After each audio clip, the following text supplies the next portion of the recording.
Calvin. That's his beautiful wife. And here's the thing that Calvin does. His regular full-time job is he is a master welder and super duper architect builder man. And that is what he does. And he probably works 50, 60, maybe 70 hours a week. However, every July when it comes around here at Life.Church, that dude gives hundreds of hours probably serving to make this building come alive for at the movies. As you may or may not know, we put a movie out in our lobby. We build it, a movie set out there. And the reason we do that is because we believe we'll reach people for Christ when we do that. And Calvin gets that he can use what he has to make a difference. Here's how much of a difference Calvin made.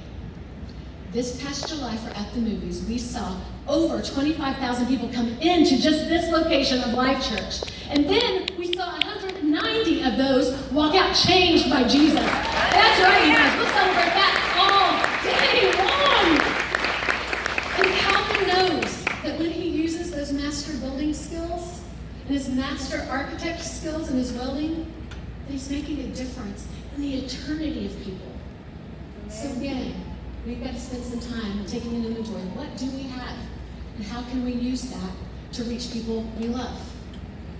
So, that's the first thing we can do. We can use what we have to reach those we love for Christ. The second thing we can do, if you're taking notes, if you're not taking notes, guess what? You still have time. Grab your pen and we can take notes. The second thing you can do is you can invite someone to church. We can invite someone to church. John told a super powerful story about a woman. And this woman had experienced life. And when I say she's experienced life, I mean that she had 5 husbands, but the dude she was living with was not one of those 5. You can draw our own conclusions based on that, but I'm sure that left her living broken, isolated, and in shame. And one day, she went outside the city to get water from the well. I don't know why, anyway, she went out to the well to get water. She goes out there, and guess who's there? Jesus. Jesus is there. And before she knows it, Jesus tells her all about her life. She didn't tell him any of that stuff. And she's amazed, and her life is changed as a result of meeting Jesus at that wedding. She probably expected Jesus to judge her, because everybody else did. But he did not. And instead, she walked away, changed forever. Now, here's what happened to that woman. She left and had to tell everybody. She had to invite everyone to see this guy that had just changed her life. And we pick up the story in John 4, chapter 4, verse 28.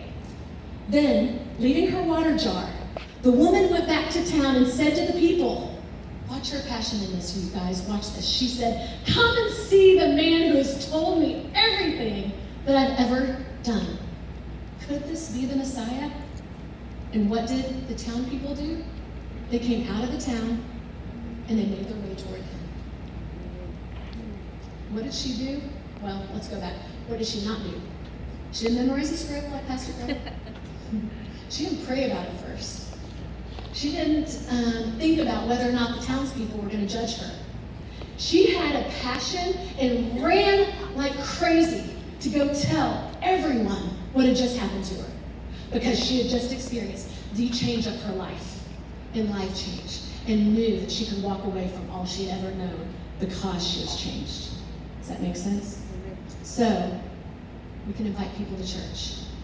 There's a guy who attends our campus. His name is Jason.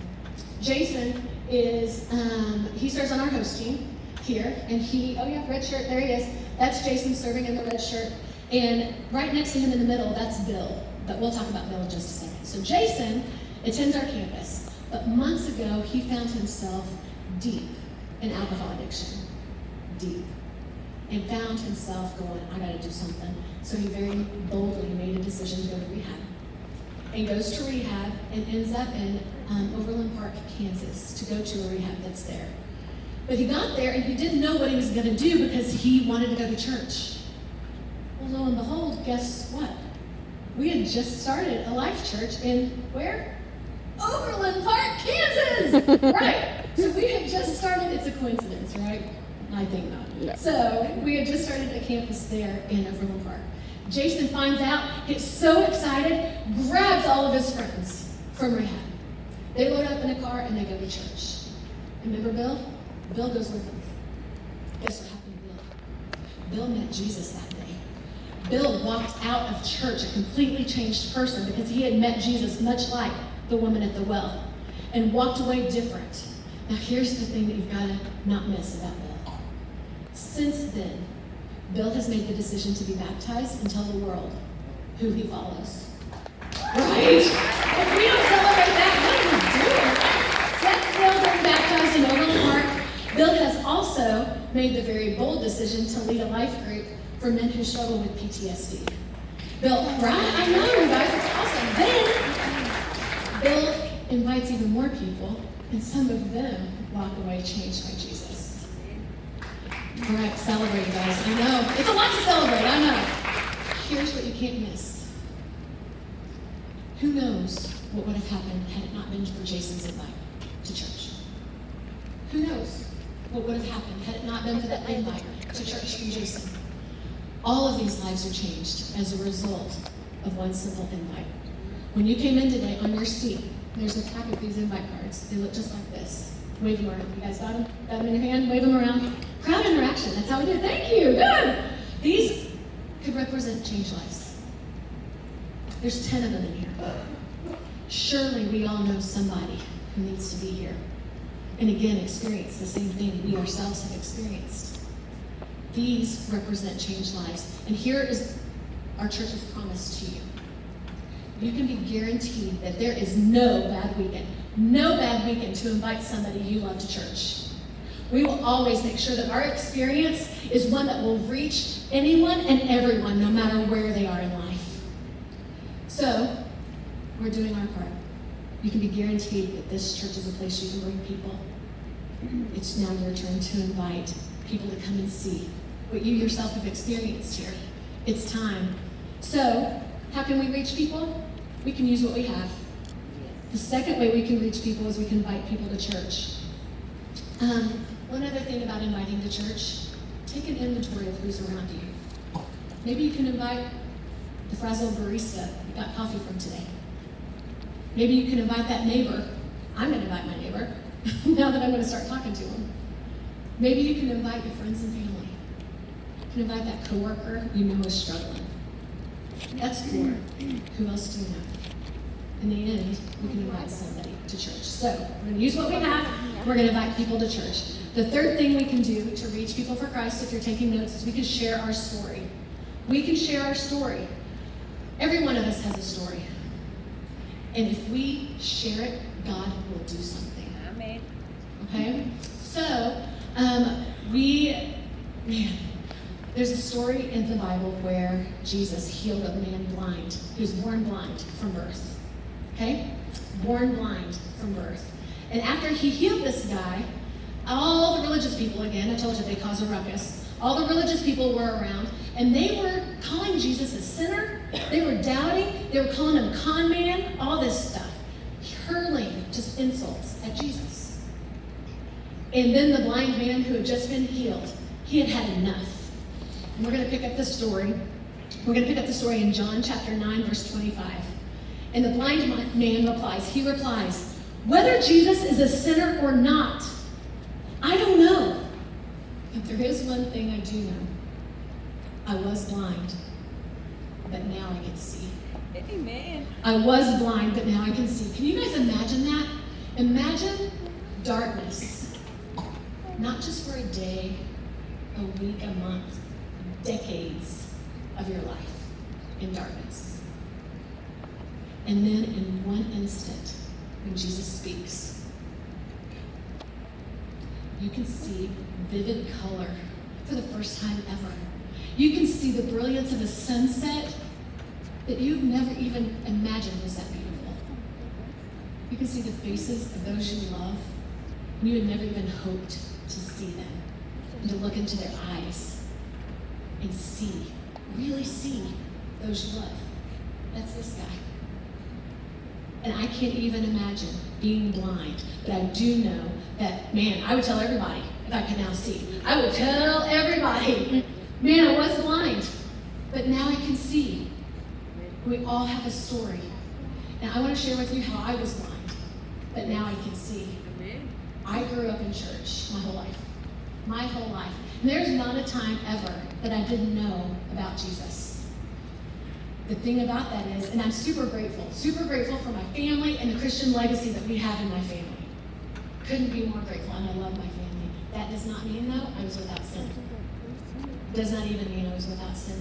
In fact, I was so engrossed in sin, I wouldn't even say I was up to my eyeballs, I was drowning in it. Drowning.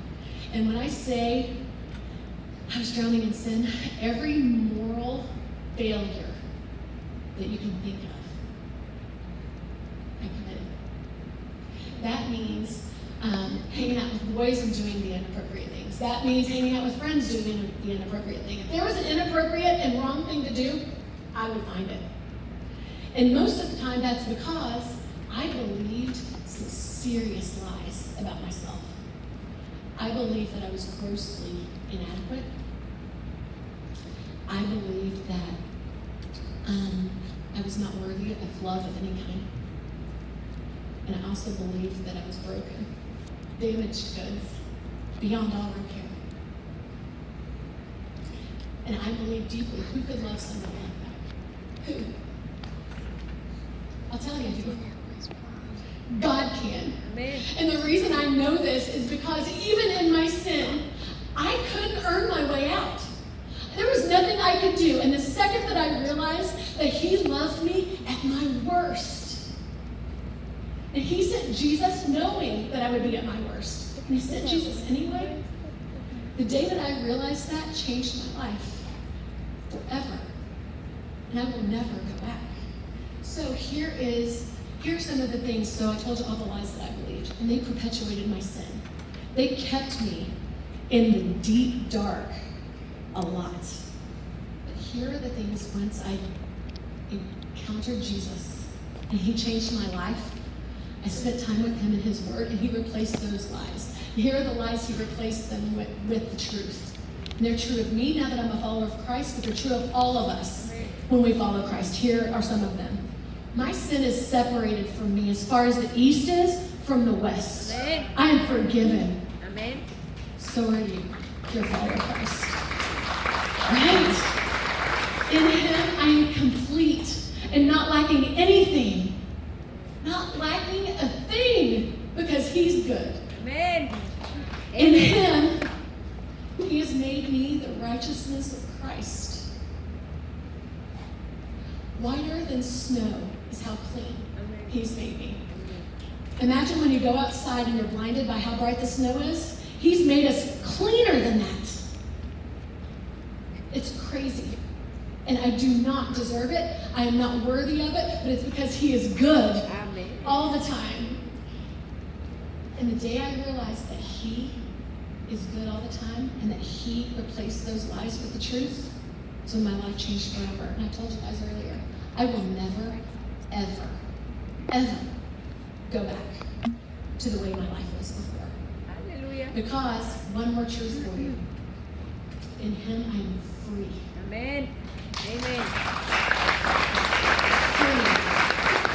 Not just a better version of myself, not just a different thing. Free. And I know all of us struggle with something.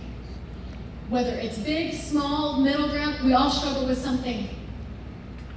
And I'm here to tell you, if you've heard nothing else, I'm here to tell you, you can be free. And the reason I know this is because He's made me free. If He can make me free with my gross sin, y'all, He can do it in your life too. And you know it. I guarantee it. There is not a question, and there's not one doubt in my mind, He can do the same in your